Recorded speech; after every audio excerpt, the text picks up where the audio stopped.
Comencemos.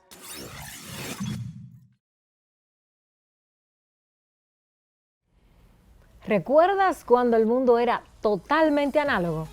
Te levantabas a las 6 de la mañana en punto para ir a la escuela, al colegio, o estabas preparándote a las 2 en punto, quizás a las 6, para entrar al liceo vespertino o de noche.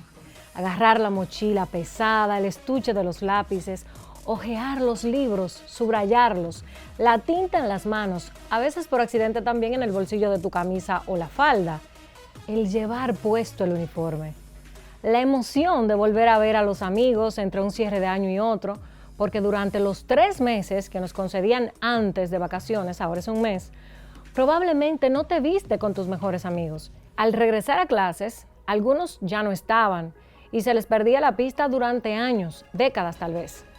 Hasta que llegó High Five, luego Facebook, Twitter, Instagram, en fin, todas las redes sociales del Internet que ahora nos permiten rastrearnos.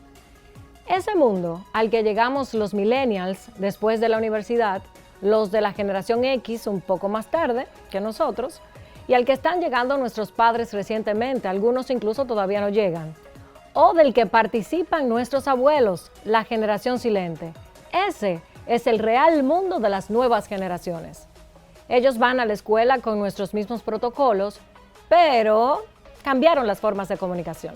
El mundo de los nacidos entre 1990 y 2010 es más práctico y virtual. Ellos han usado Internet y redes sociales desde muy jóvenes. No podrían concebir el mundo de otra manera. ¿Y qué decir de la generación Alfa? No conocen otro mundo más que el del Internet, el de la conectividad en sus cortos años de vida.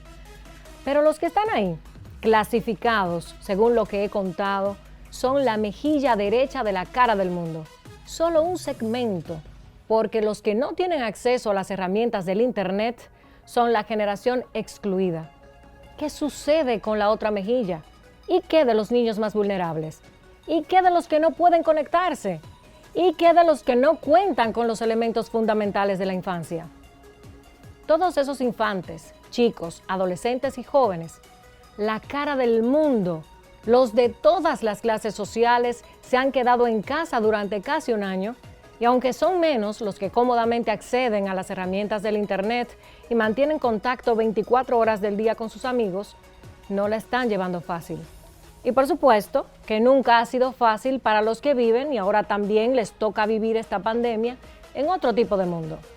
La generación de la desigualdad, los que viven en estado de emergencia permanente, ellos nunca saldrán del rezago, o por lo menos es poco probable. ¿Qué pasó con la escuela? ¿Cuándo pasó? ¿Cómo? ¿Dónde? ¿Hasta cuándo? Unos 98 millones de niños en edad de asistir a la escuela fueron afectados. Las escuelas de más de 168 millones de niños del mundo cerraron sus puertas por completo.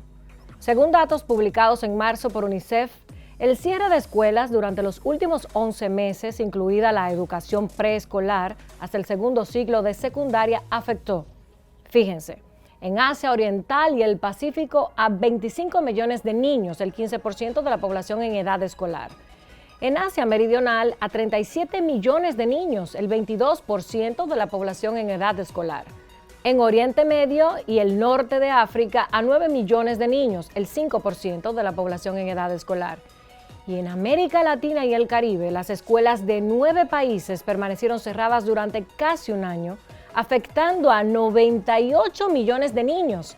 Esto es el 58% de la población latinoamericana y caribeña en edad escolar, incluidos, por supuesto, los estudiantes dominicanos.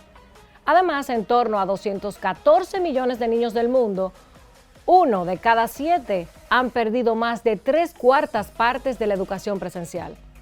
Pasó que a poco menos de celebrar el primer aniversario de su inicio, la pandemia del COVID-19, además del desorden que deja, provocó una catastrófica emergencia del sistema educativo que sacó a los chicos, los de la mejilla derecha e izquierda de la cara del mundo, fuera de sus espacios físicos de aprendizaje. Confundió el rol de los padres con los docentes, desafió la estabilidad emocional de las familias de todo el mundo y las ha confinado no solo en sus casas, sino en la ansiedad y la incertidumbre.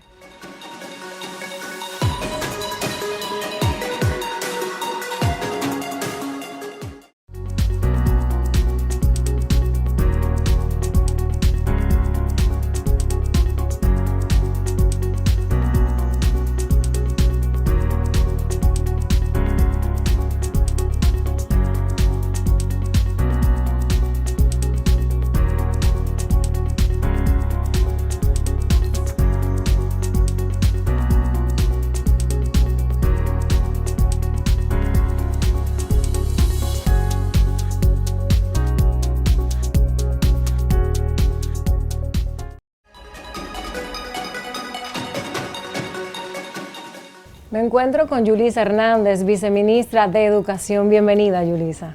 Gracias por la invitación, aquí estamos. El placer es nuestro. ¿Podría el cierre de las escuelas, que es el tema central del día de hoy, retrasar los logros en materia educativa, quizás incrementar las desigualdades y resurgen los problemas con el cierre de las escuelas, o bien los programas que ha diseñado el Ministerio como una política educativa en la República Dominicana puede subsanar esos efectos?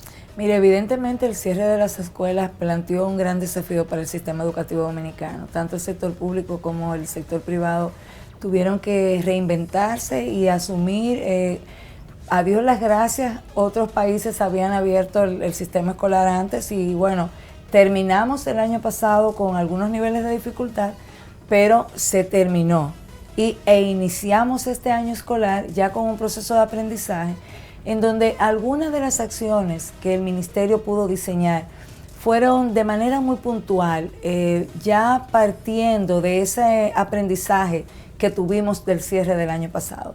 Ahora bien, es cierto que no hay parámetros de comparación entre la socialización de los alumnos y alumnas a lo interno de las aulas que desde la casa. Sí creo que se rescató el proceso de aprendizaje y que nuestros niños y niñas, si bien es cierto, no tuvieron el sistema ideal que nos hubiese gustado porque la pandemia no lo permitió, pudieron tener escolaridad. Y eso es lo importante, porque impedimos que esa brecha se siguiera ensanchando aún más. ¿Y qué tan preparados estábamos al momento en que estalla todo esto y se declara el estado de emergencia? No, yo creo que para esto no estaba preparado nadie, ni siquiera los países del primer mundo, que con ya mucha inversión, no solamente desde el punto de vista económico, a nivel de infraestructura tecnológica, de software, de capacitación docente en la virtualidad, sino de ese proceso de aprendizaje que también involucraba la parte emocional de las familias. No es lo mismo tú tener a una familia sometida al estrés de la incertidumbre de la pandemia y tratar de sacar aprendizaje en esas condiciones a lo que nosotros conocemos como la normalidad.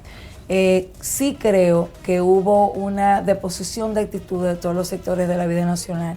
Y cuando te hablo de eso, no solamente te hablo de los sectores que son parte del ecosistema educativo, sino también de todo el mundo, o sea, del empresariado, de los medios de comunicación, de los partidos políticos, entendiendo que esto era un problema de Estado, que esto era un problema nacional y que a esta situación teníamos que enfrentarlos todos y todas juntos. Y ahí hubo algo importante que salió a flote. Lo pregunto porque en la región, por ejemplo, Colombia, México, Paraguay, son punteros. Habían invertido durante años en programas, en softwares, diferentes herramientas, recursos tecnológicos, y pudieron enfrentar la situación del confinamiento de una manera distinta, estaban superiores a otros países. Nosotros teníamos algo, había alguna cosa incipiente. Mira, ¿qué encontraron ustedes? Bueno, yo siendo muy respetuosa, porque creo que los temas que comprometen el futuro de la nación dominicana deben ser tratados con respeto. Sí. Y en ese sentido, siempre que me toca abordar, hago mi planteamiento con mucho respeto para lo que encontré. Sí. Pero a mí me llamaba la atención significativamente porque la gestión que nos tocó relevar no avanzó en temas que pudieron necesariamente avanzar, como el tema de la priorización curricular de contenido. O sea, eso eran los técnicos docentes. O sea, ¿por qué no pudimos nosotros encontrar que es de donde parte todo ya, porque de ahí salen los contenidos que se van a socializar. Nosotros no encontramos eso. Yo no sé por qué, o sea, realmente. Igual, República Digital, que también algo que en su momento llamara tanto la atención del gobierno anterior, también encontramos como muchas cosas que pudieron haberse avanzado. Y que implicaron grandes sumas importantes. Pero fíjate tú, nosotros pudimos entregar la dotación de equipos a los docentes en un tiempo mucho más eficiente que lo que ellos entregaron en muchos años. Y cuando uno hace este tipo de planteamiento, te reitero, lo hace sabiendo que hay implicaciones políticas detrás. Yo no te lo digo por eso, te lo digo precisamente por la pregunta que me haces. Probablemente de haber tenido ya los docentes, todas las matrículas docentes a nivel nacional con sus equipos en mano, todo el proceso de educación para la virtualidad hubiese sido más rápido. Pero nosotros tuvimos que hacer esa configuración de equipos, entregar los equipos y luego proceder a la capacitación para la formación virtual. ¿Y ese cuerpo docente, qué tan preparado estaba para recibir esos dispositivos? Ni siquiera pensemos en la pandemia, pensemos en esa transición de lo análogo a lo digital. ¿Qué tan preparados estaban para cambiar de modelo, cambiar el chip? Yo creo que no necesariamente estaban lo suficientemente preparados para utilizar estos instrumentos de la mejor manera. Ahora, sí te voy a ser honesta, yo he visto en ese momento, que no necesariamente debe ser un gran compromiso por el cuerpo docente para hacer las adecuaciones que le permitan seguir haciendo un seguimiento a sus estudiantes. Yo creo inclusive que una profesión que ha sido, una ocupación que ha sido cuestionada en tantas oportunidades, se pecaría de injustos si nosotros como ministerio no decimos que cuando llegamos, que encontramos esta tremenda situación, encontramos unos docentes que querían aportarle a la solución. ¿Cómo el ministerio sabe que detrás de cada televisor hay un estudiante? Que eso está llegando a algún lugar, que ellos están recibiendo el fruto de la enseñanza y el objetivo, la meta, ¿cómo eso es medible? Mira, tenemos dos mecanismos, internos y uno externo. De los primeros existe un poderoso sistema de información de gestión educativa automatizada, que es el SIGER. El SIGER, si bien es cierto, no es el sistema ideal que lo resuelve todo, es una herramienta de gestión muy poderosa que involucra no solamente la información de todos los centros educativos, de los docentes y de los niños y niñas, sino también tiene módulos que van un poco más allá de la administración numérica, por llamarlo de alguna manera. Entonces, SIGER tiene habilitados unos módulos en donde los docentes dicen cuántos niños o niñas estuvieron conectados. ¿Cómo lo hacen entonces los docentes en sus centros? Bueno, los docentes tienen comunidades virtuales y tienen también los famosos grupos de WhatsApp que se están utilizando también en el sector privado. WhatsApp es muy poderoso. Exacto, entonces ahí hay un seguimiento, pero tenemos ese seguimiento por SIGER, que como te digo, lo hace el maestro de su aula, el centro, del centro al distrito, del distrito a la regional y de la regional a la sede. Pero también nosotros estamos haciendo unas evaluaciones aleatorias por llamadas telefónicas, que nos permiten también tener una media de cómo están participando las familias en esta nuevo modelo multisalida. Adicionalmente hay un tema, y yo creo que es importante, y tú en tu rol de productora, la mayoría, no todos, la mayoría de los canales tienen ratings de audiencia. Sí. Y nosotros también hemos utilizado esto como una herramienta de medición. Ok, esto en cuanto a quienes están siendo los receptores de los programas.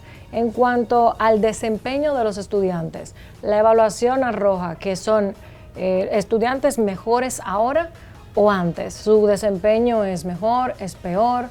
¿La calidad del aprendizaje cómo se mide? Mira, yo creo que no podemos partir de un modelo sin pandemia. Eso es lo primero, porque no sería justo que yo midiera con los mismos indicadores de un modelo sin pandemia a un modelo en medio de la pandemia. O sea, la pandemia nos obligó a ajustar nuestros indicadores, que deben ser indicadores porque si tengo un contenido priorizado, entonces también voy a tener unos indicadores diseñados para esos contenidos priorizados. Yo creo que hay, y luego también, y creo que es bueno comentarlo a tu audiencia, ya no se evalúa, probablemente como no se evaluaron a ti y a mí, que las notas eran mensuales. Ahora las evaluaciones están siendo trimestrales. Nosotros como ministerio, igual que el sector privado, porque la educación es una, que es algo que repite mucho nuestro ministro, el sistema público y el privado es lo que te integra en su totalidad el sistema educativo. Estas evaluaciones trimestrales pues precisamente nos permiten que lo que inició en noviembre, el 2 de noviembre, que fue el día de inicio del año escolar, noviembre, diciembre, enero, fuese en febrero que se estuviese evaluando estos 3 meses. Ahora me interesa en el fondo saber si ese niño o niña, a pesar de toda la inclemencia de este encierro, de la circunstancia, con esos contenidos que han sido diseñados como una política educativa y que han costado un dinero, ese niño presenta una evolución en el aprendizaje, la que sea, con el parámetro que ustedes quieran. Mira, vamos bien, y te puedo decir que vamos bien, porque lo que originalmente fue una primera evaluación a tiempo, que fue del primer mes, nos indicó cuáles eran los cambios que debíamos hacer, inclusive en producción. Y tú sabes que ahí hay también toda esta dinámica que se da en un set de televisión que se convirtió en un aula, necesitaba tener esa retroalimentación que no era científica, era con los niños y con las niñas. O sea, cómo los niños y las niñas entendían esa dinámica del maestro, ese lenguaje corporal, esa ambientación. Y eso nos permitió hacer ese primer ajuste. Y el que puede, que por cierto están todas disponibles en nuestro canal de YouTube del Ministerio, el que ve las primeras clases y ve las clases de la tercera o cuarta semana, se da cuenta de esa evolución. Vamos bien, hay proceso de aprendizaje, hay un proceso de empoderamiento de contenidos, yo pienso también que esto ha obligado a estudiar a los papás. Oh, sí, claro. Porque aquí hay a un tema todos. también. Yo he visto muchas clases, muchas. Sí. Y te digo que hay un tema porque también nos ha obligado como padres a realmente hacer nuestra labor en el hogar. Sí, ya los cursos de básica y de secundaria, tú sabes que el proceso de aprendizaje es diferente y ahí probablemente pues podamos tener otras oportunidades, pero los más pequeñitos, igual que los niños y niñas con capacidades especiales y ese canal inclusivo que se ha hecho para no dejar a nadie atrás, como es el lema de los Objetivos de Desarrollo Sostenible, realmente nos tienen no satisfechos, porque en un proceso de mejora continua tú siempre quieres algo más, pero sí nos tienen probablemente tranquilos de que esta inversión que tú acabas de rescatar, muy significativa, que no hizo el gobierno, lo hizo el pueblo dominicano. Sí. El gobierno facilitó la inversión, apropiando los recursos que se... ¿Cuánto se invirtió? Mira, por alrededor de 62,000 millones, porque no fue solo comprar equipo, fue también adecuación curricular, diseño de contenido, todo el tema de volver las clases, estas producciones de televisión, que tú sabes que de hecho son producciones cada hora de clase, supone 5 o 4 horas de preproducción, ustedes lo saben, tu equipo lo sabe. Entonces, toda esta cantidad de trabajo realmente ha sido una gran inversión, pero que por cierto, y aprovecho la oportunidad, es una inversión que ahora está en manos de los padres y de las madres, todos esos equipos que se están entregando, que se van a seguir entregando. Es una gran responsabilidad de la familia dominicana cuidar estos equipos también y luego sacarle todo el provecho posible para que, más allá de la pandemia, podamos continuar haciendo un uso adecuado de estas herramientas de trabajo. ¿Hubo un proceso de licitación para elegir a esas productoras, a los suplidores, al que te va a imprimir los cuadernillos? Todo mira, eso. Por un lado, todo el proceso tuvimos que recurrir, cosa que si no lo hubiésemos hecho así, no nos daba el tiempo. Tuvimos que recurrir a uno de los procedimientos que la Ley 340 establece, que es el de urgencia, que te permite, lógico, agotando todos los pasos que en cada caso la ley establece, sin violentar ninguno, lo que te acorta son los tiempos, pero no te acortan los procedimientos. Claro. O sea, lo que te acortan son los plazos entre una etapa y otra. Se libraron todos y realmente no solamente hablamos de equipos, no solamente hablamos de contenido, no solamente hablamos de cuadernillos, no solamente hablamos de todo el tema que hubo con todas las plantas televisoras, con todas las radiodifusoras. Nunca en la vida, en la historia de la República Dominicana, habíamos tenido, ni siquiera con la voz de la Junta Central Electoral, que era como que todo, ¿no? Sino esta diversidad de medios había estado a disposición de una misma causa, pero también se licitaron 570 reparaciones de infraestructura, que cuando lo planteamos, muchas personas dijeron, pero ¿y para qué la reparación? Bueno, nosotros defendíamos como ministerio, no vamos a estar preparados para la semipresencialidad. Si tú tienes esa infraestructura hace más de un año cerrada, tú sabes lo que es tener una casa cerrada. Claro, tu casa tuya. Entonces, también ese proceso que se ha hecho y de verdad ha sido una labor muy titánica, con mucho compromiso. Y estamos, como te digo, tranquilos por lo que hemos logrado, nunca satisfechos, porque siempre hay oportunidad de hacerlo mejor. Y ahora el retorno a clases, la odisea. Bueno. Me decías antes de comenzar la entrevista que es un proceso de los más consultados, el protocolo, el calendario, qué tanto se consultó, quiénes participaron. Mira, son muchas variables y todas estas variables eran muy importantes tomarlas en consideración. Porque aquí no se trata de satisfacer o no satisfacer a ningún sector. Aquí se trata de realmente retornar a los niños y niñas a su hábitat natural, que son las aulas. Todo esto, preservando la salud y intentando que este proceso natural del ministerio, también en el esquema de normalizar el país, también fuera un aporte, ¿no? Vuelven 48 de 150 a 150 y tantos municipios. ¿Cuáles son los de la periferia, donde hay menos COVID? Exactamente. ¿Hay condiciones reales para que los niños de esas comunidades vuelvan? El lavado de manos, el aire acondicionado, la infraestructura, todo aquello que se describe allí, que yo no dudo que en los planteles de los colegios privados sí se cumpla, pero esto allí específicamente, ¿va a funcionar así o mira, de qué hablamos? Estos 48 municipios son los municipios donde la incidencia de COVID es menor. Sí. El ministerio tiene un levantamiento nacional y producto de ese levantamiento se licitaron estas primeras 570 escuelas en donde identifica cuáles son las infraestructuras que tienen condiciones para recibir a estos niños y niñas. Con los fondos descentralizados de los centros se están haciendo adecuaciones en el caso que haya reparaciones mínimas.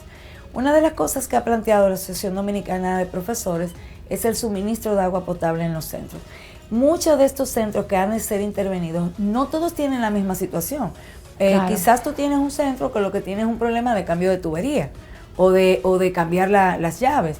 Hay otros centros que requieren realmente de acometidas que le lleven desde el acueducto local al centro del agua. Entonces, para todos estos casos, en cada uno de ellos hay un diseño diferente de solución. Da el presupuesto, da el tiempo, al 6 de Lo que pasa es que recuerda marzo, que el proceso va a ser de abril, va a ser escalonado y progresivo. Entonces vamos a ir abriendo en donde estemos listos, porque de algo estamos claros. O sea, esto no es como dice la cultura popular, como caña para el ingenio. No. Por eso es que yo digo que es importante comunicar. Claro. Escalonado, progresivo. ¿Qué significa en palabras claras? Para que la gente que nos está viendo entienda que no es que mañana los 48 municipios van a comenzar con la presencialidad, porque hay lugares donde ni siquiera existe la escuelita, que no está terminada, que los vulnerables probablemente habrán conseguido el cuadernillo no sé cuándo. Y es una realidad de este país. Mira, vamos escalonado, es que vamos a empezar donde estemos listos. Muy bien. Y progresivo es que vamos a ir sumando los que vayan estando listos. Y lógicamente aquí hay un tema voluntario. O sea, si tú eres madre y tú entiendes porque vives con tus padres o porque tienes personas con movilidad, que prefieres que los niños terminen la escolaridad, el centro no te puede privar, ni en el sector público ni en el privado, ni en el público ni en el privado. Si tú tomaste la decisión de que tus hijos, lógicamente, bajo la responsabilidad que tenemos todos los padres, de acompañar a nuestros niños y niñas en ese proceso, pues tienen que permitírtelo. El ministro de Educación ha anunciado que este año escolar será mejor, será exitoso. ¿Cómo lo hará República Dominicana? Porque ningún otro país lo pinta muy claro. ¿Cómo será exitoso? Mira, nosotros vamos transitando y yo te sugiero que en tu lista de dependientes empiecen a trabajar el tema de un nuevo modelo educativo. Un nuevo modelo que crea ciudadanos con altos niveles de empleabilidad. La República Dominicana no puede seguir graduando estudiantes que tengan muchísimas horas de docencia y que sus competencias no necesariamente sean las que se necesitan para un ciudadano de la modernidad. En ese sentido, toda la inversión que ha hecho el pueblo dominicano a través del gobierno va a venir a fortalecer sistemas que están siendo necesariamente evaluados. Nosotros con el tema de la revisión de la currícula dominicana, la sociedad necesariamente tiene que repensar el tipo de ciudadanos que está graduando, y en ese sentido hay grandes avances. O sea, el ministerio, por eso te decía, de todo este trabajo de manera simultánea, ha estado trabajando en lo que es esa nueva conceptualización de ese modelo educativo nuevo, innovador, garante de un ciudadano en la modernidad. Como ciudadanos estaremos atentos y receptivos a todas esas propuestas. Claro que sí. Muchas gracias por su participación en Esfera Global. Gracias. Continuamos.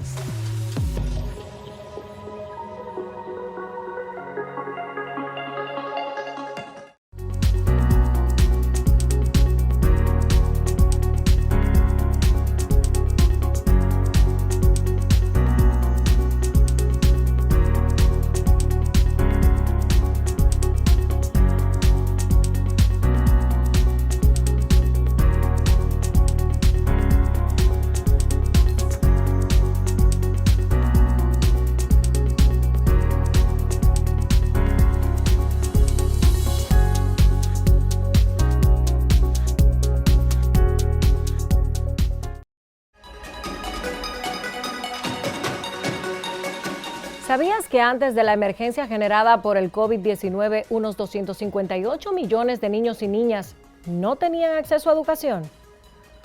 Pues a este número fatal se suman más de 1.200 millones de estudiantes de los distintos niveles de enseñanza en todo el mundo que dejaron de tener clases presenciales desde mediados de mayo de 2020.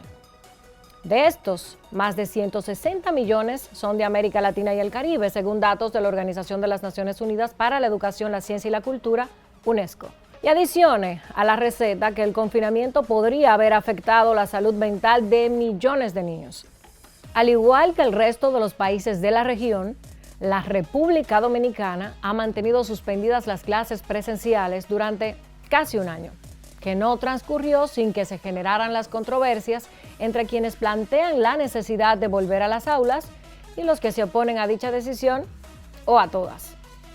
Por ejemplo, 68 colegios del sistema de educación privado pedían permisos para dar clases presenciales que les fueron negados por el Departamento de Colegios Privados del Ministerio de Educación. Reclamaban el retorno gradual a clases instituciones como la Asociación Nacional de Jóvenes Empresarios, ANGE, la Acción Empresarial por la Educación, EDUCA, y unas 11 instituciones proponían a la vez que se certificaran los centros que se incluyeran en el plan piloto de retorno a clases. Sobre el tema controvertido, advertían líderes políticos como el expresidente Leonel Fernández que se debía atender primero los efectos de la vacuna antes de programar el regreso a las aulas, porque en letras grandes y en titulares de los principales periódicos nacionales se anunciaba que, entre comillas, todavía estábamos sin fecha para las vacunas anti-COVID. El diputado por la circunscripción número 1 del Distrito Nacional, José Horacio Rodríguez, solicitó al gobierno a inicios de febrero presentar un plan para el regreso a clases de manera pausada, sobre todo en las demarcaciones que tienen menos casos. Opuesto a la idea, durante el mismo mes de febrero, el Consejo Dominicano de Unidad Evangélica, CODUE, objetaba los planteamientos de los Ministerios de Educación y Salud Pública de evaluar la posibilidad de regresar a las aulas de manera presencial y semipresencial, para lo cual exigían tener suficiente información sobre el impacto negativo que tendría dicha decisión sobre las familias dominicanas. Pero, ¿y los docentes? ¿Qué dicen ellos? Pues te cuento y recuerdo que a inicios de febrero los profesores de la Universidad Autónoma de Santo Domingo se manifestaban en huelga. Cosa tan grande e inoportuna. Médicos y docentes del país, como para no perder la costumbre, han aprovechado la pandemia para hacer su tan común paro. Los docentes exigiendo mejores condiciones salariales esta vez. Pero ahora, para variar, convocaron a través de canales digitales como WhatsApp y otras vías. ¿Cómo se manifestaron? Aquellos que tenían clases a las 7 de la mañana se abstuvieron de acceder a la plataforma virtual. Fueron capaces de modernizar las formas de protestar, aunque las clases sigan siendo un prototipo de la prehistoria. Ni calladitos ni cooperando estaban los miembros de la Asociación Dominicana de Profesores, la ADP, a finales de febrero, cuando la dirigente gremial y su presidenta, Xiomara Guante, acusó al sector empresarial de chantajear y manipular al Consejo y al Ministerio de Educación para que los estudiantes y maestros regresaran a clases. Los maestros dominicanos exigen que su vuelta a las aulas se produzca después del aplanamiento de la curva de contagios mediante autorización del Ministerio de Salud, después de haber recibido las 2 dosis de vacunas, y cuando los centros educativos cumplan con las medidas mínimas sugeridas por la Organización Mundial de la Salud para frenar el contagio. ¿Y los padres? ¿Han sobrevivido con gusto a la pandemia, a sus trabajos a distancia, labores del hogar y la docencia? Según un estudio publicado por Educa el 25 de febrero de 2021, el 59.53% de los padres, madres y tutores dominicanos estarían dispuestos a que sus hijos o menores a su cargo regresen a la escuela presencialmente, al menos algunos días y horas, mientras que un 40.47%, que no es un número insignificante a nuestro modo de ver, indicó que no, pese a que la mayoría lleva una carga bastante pesada con el nuevo rol de docentes en casa, que no es excluyente de todas las demás responsabilidades cotidianas. Me encuentro con Josefina Pimentel, ex ministra de Educación y actual secretaria de Educación de la Fuerza del Pueblo. Bienvenida. Gracias, Marjorie. Para mí es un placer estar en tu programa, ya que los temas que tú tratas aquí con tus invitados realmente son muy interesantes y creo que edifican a la ciudadanía respecto a temas diversos que también son de gran interés para todos. Así es que muchísimas gracias por esta invitación. Las gracias a usted, porque el honor es nuestro. Gracias. Vamos a hablar sobre el cierre de las escuelas. ¿Ha implicado ese cierre generalizado un retroceso en los avances que habíamos conseguido en materia educativa? Fíjate, este cierre ha profundizado, en primer lugar, la inequidad social que ya existía, porque no todas las familias ni todos los estudiantes están en condiciones de seguir con regularidad un sistema escolar a distancia. Las familias que tienen mayores posibilidades han podido rápidamente habilitar espacios de conectividad, cuentan con los dispositivos necesarios. Sin embargo, el 70% de nuestros centros educativos pertenecen al subsistema público de enseñanza. Y en este caso, entonces, las limitaciones son muy amplias. Realmente, pues, no han podido tener una asiduidad y una continuidad, un seguimiento permanente, regular a los procesos que se han ido creando y gestionando desde el ministerio, sobre todo lo que tiene que ver con el uso de dispositivos, con el uso de softwares que hayan diseñado o colgado en línea, y mucho menos pues tener dispositivos que les permitan accesar a este tipo de educación remota donde la virtualidad se hace presente. Pero ¿va a impactar el aprendizaje realmente? Bueno, yo diría que de una manera poco efectiva, porque el niño generalmente se conecta con la televisión, pero él no se mantiene ahí. Él no permanece de manera regular ni constante.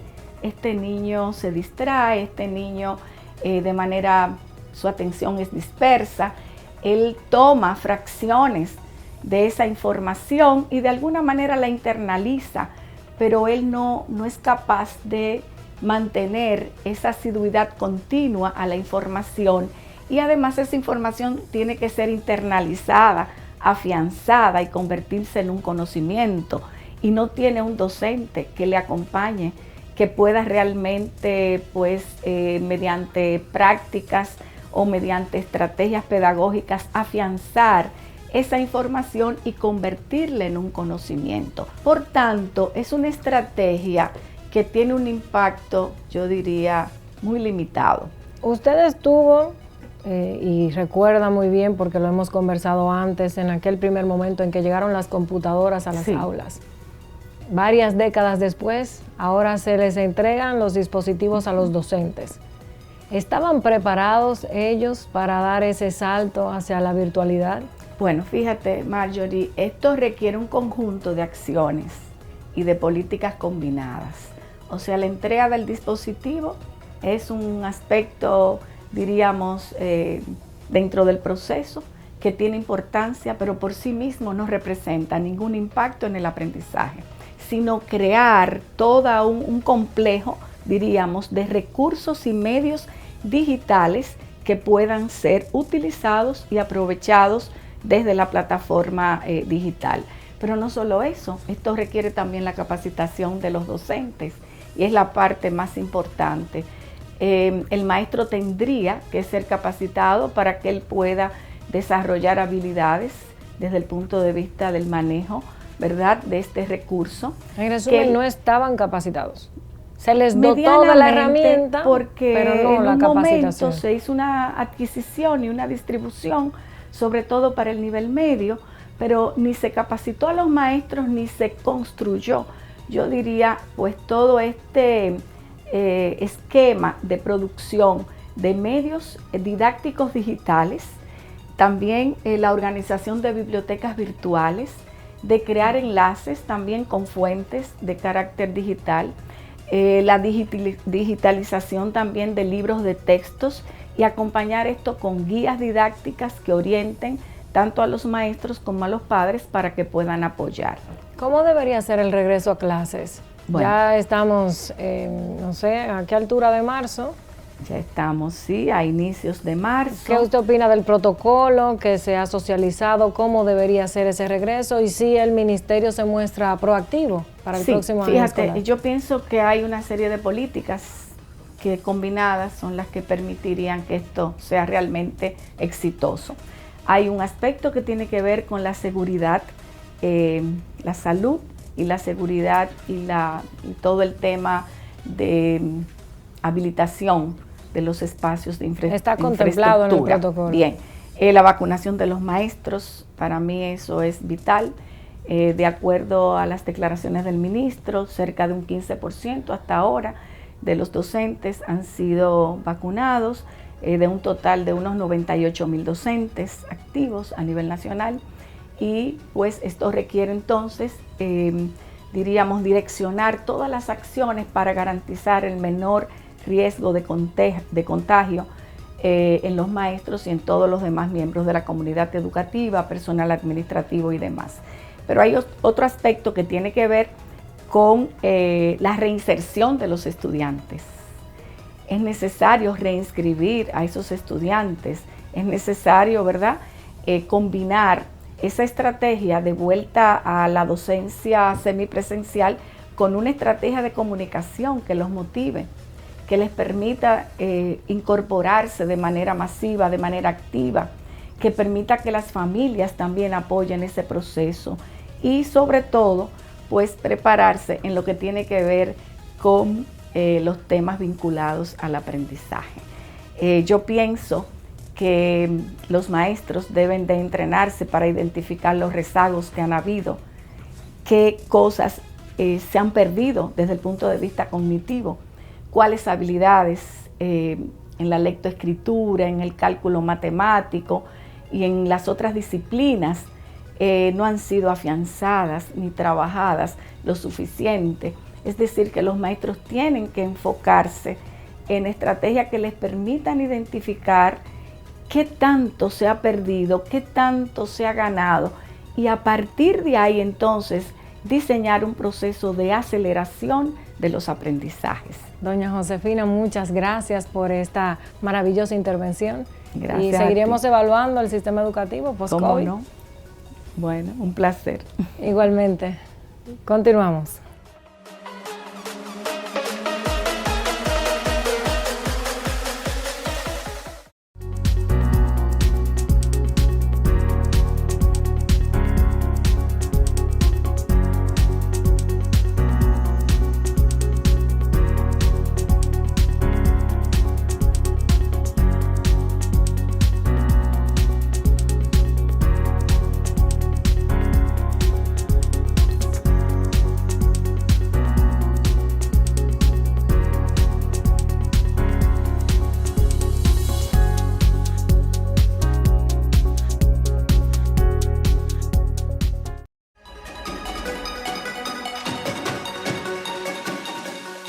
Me encuentro con Leslie Amel Bogar, es psicóloga escolar. Bienvenida a Esfera Global. Gracias, para mí es un placer compartir contigo en este programa que siempre abarca temas de interés y del momento.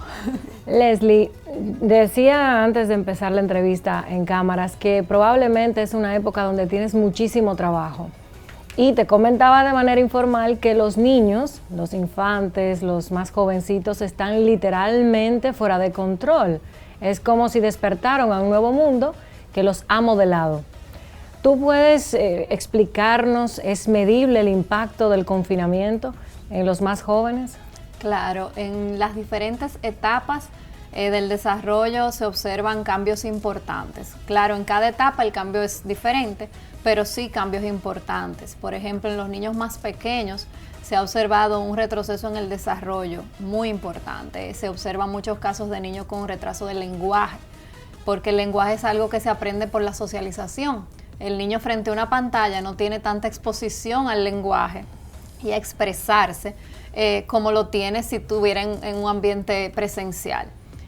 Igual los niños en etapa escolar han presentado muchas situaciones de ansiedad, situaciones de trastorno de sueño, adicción a los videojuegos, y ya en la adolescencia ni te digo. O sea, la adolescencia pienso que es la etapa más afectada con la pandemia, porque realmente su objetivo de vida por ciclo vital es la socialización, que es lo que se ha visto más penalizado.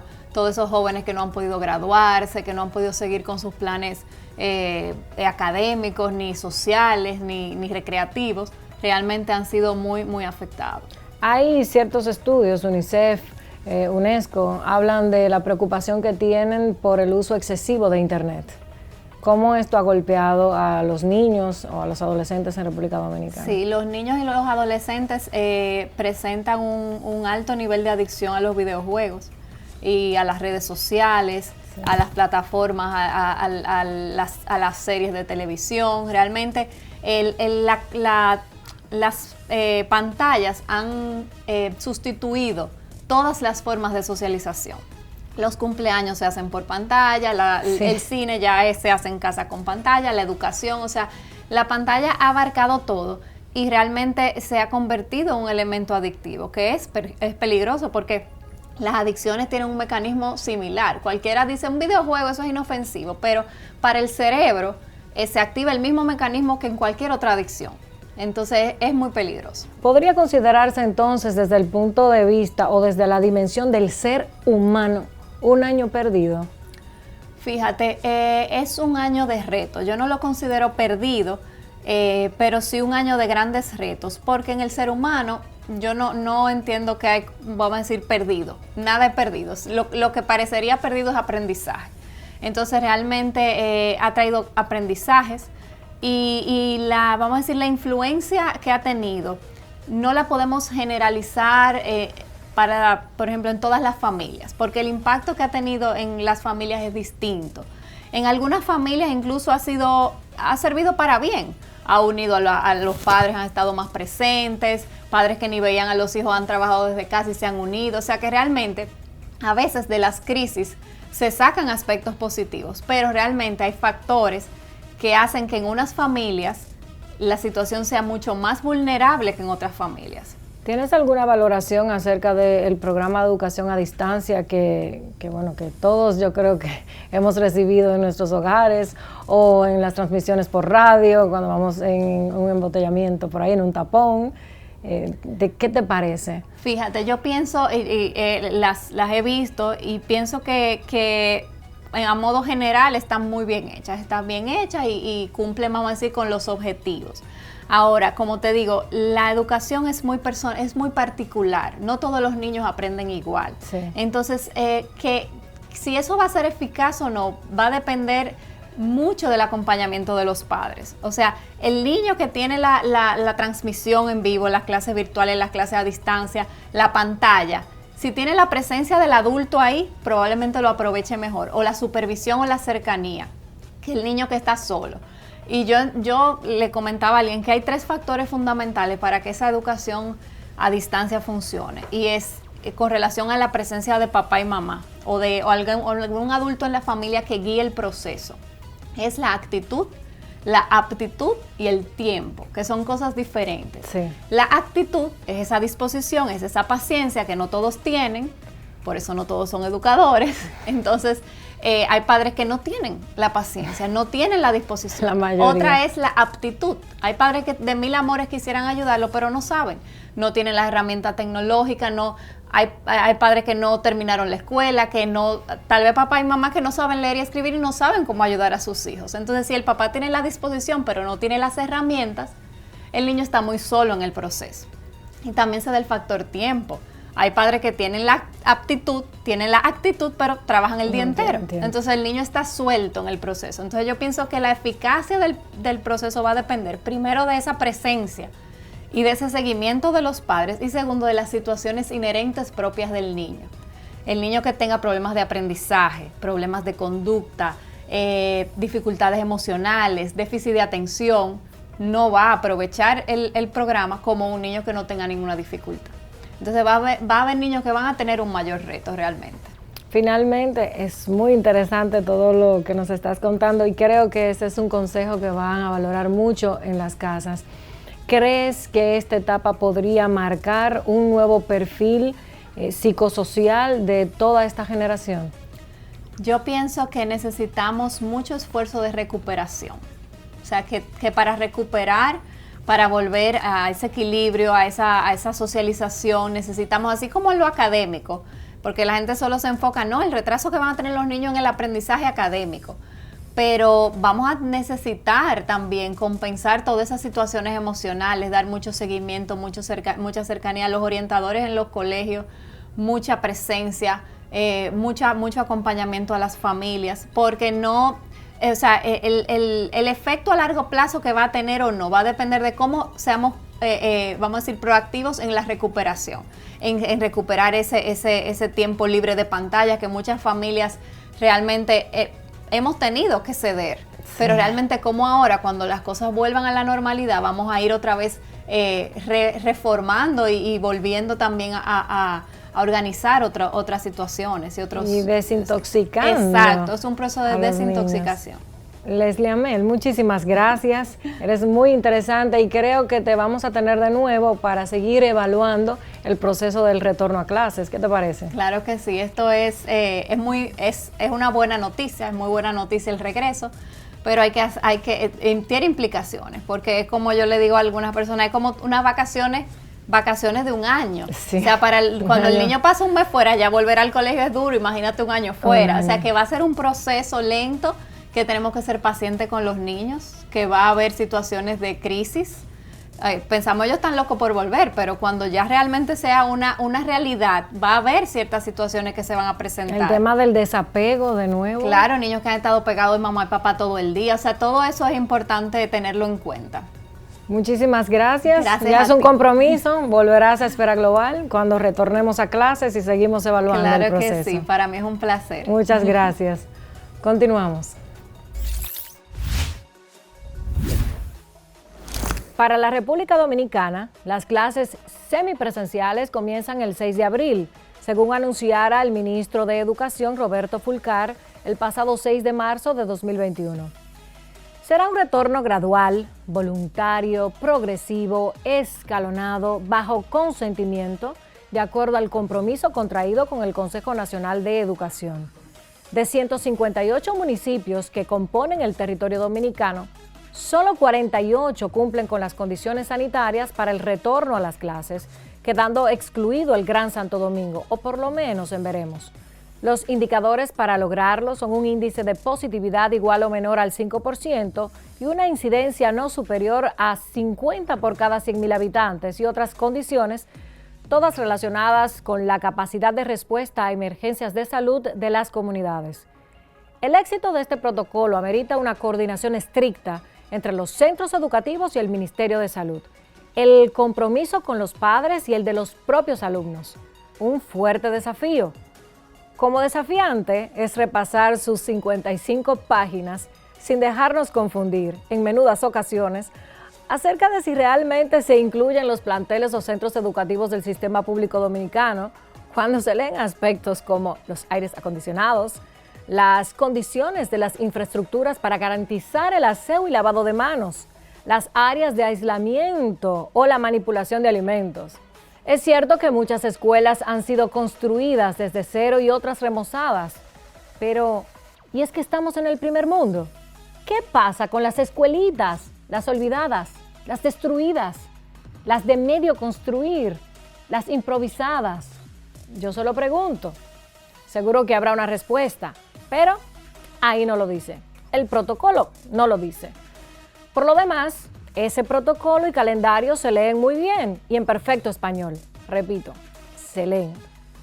Sobre los recursos tecnológicos como dispositivos de computadoras y materiales en los que el ministerio invirtió, presumimos, y ya lo vimos en el programa, millonarias sumas, hasta ahora poco discutidas. El protocolo incluye un único párrafo en el que especifica que se mantiene la modalidad de educación a distancia mediante el uso de cuadernillos, clases modelos, apoyo de televisión, radio, internet y recursos multimedia hasta finalizar el año escolar. Y qué bien que sea así. Pero, ¿quién fiscaliza? ¿Quién mide los resultados de esos programas de los que hemos hablado? ¿Hay estudiantes detrás de las pantallas de los televisores? Sí, lo sabemos. ¿Cómo sabemos que este no es un esfuerzo que se echó en saco roto? Y a la larga, ¿quién nos dice, a usted y a mí, que este no es un esfuerzo perdido en un año perdido? ¿Dónde están las mediciones del ministerio? En su página web. Bien, gracias. Nos queda conformarnos con que se dé continuidad al uso de esa inversión que, como dije, costó sumas millonarias al Estado dominicano. A usted, que paga sus impuestos, a mí, que también los pago, y que en secreto gritan las voces en la República Dominicana que hoy están oxigenando a los afortunados medios audiovisuales, productoras y suplidores de educación. Como sea, hay que volver a clases. Mientras más tarden en retornar a clases, menos probable es la reinserción de los niños vulnerables en el sistema. La escuela no es solo un lugar para el aprendizaje, es un lugar que ofrece seguridad, apoyo, servicios de salud, inmunización y alimentos. Peor será la suerte de la generación excluida por un sistema educativo que, a fin de cuentas, está por debajo de los estándares mínimos apreciables. De las marcas de este año no se escapa nadie. Hay consecuencias para todos. Un año que aún los más aventajados han vivido con importantes retrasos. No porque sea el sistema educativo dominicano, aunque también por eso. Es porque la educación de calidad e inclusiva es la mayor estafa de la que hemos sido víctimas en todos los tiempos. Quizás ya convertida en el gran imposible post-COVID-19.